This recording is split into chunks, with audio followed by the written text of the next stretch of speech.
بسم اللہ الرحمن الرحیم. اسٹوڈینٹس السلام علیکم. ہم لوگ ڈسکس کر رہے ہیں problem solving and decision making skills جو ہے.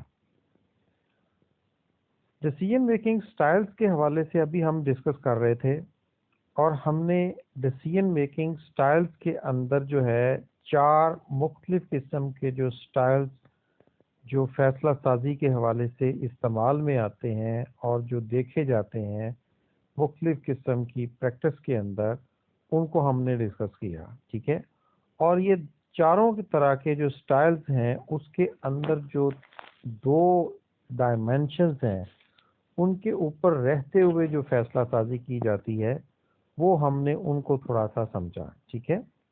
4 مختلف قسم کے سٹائلز کون کون سے تھے؟ پہلا اس کے اندر ہم نے جو ڈسکس کیا تھا وہ تھا ڈائریکٹو سٹائل. پھر اس کے بعد جو ہے ہم نے ڈسکس کیا کہ اینالیٹیکل سٹائل کیا ہوتا ہے. ٹھیک ہے. اس کے بعد پھر ہم نے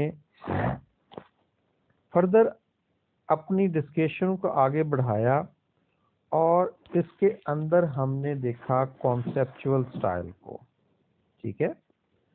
اور سب سے آخر پر جس سٹائل کو ہم نے ڈسکس کیا تھا وہ تھا بیہیویئرل سٹائل. ٹھیک ہے.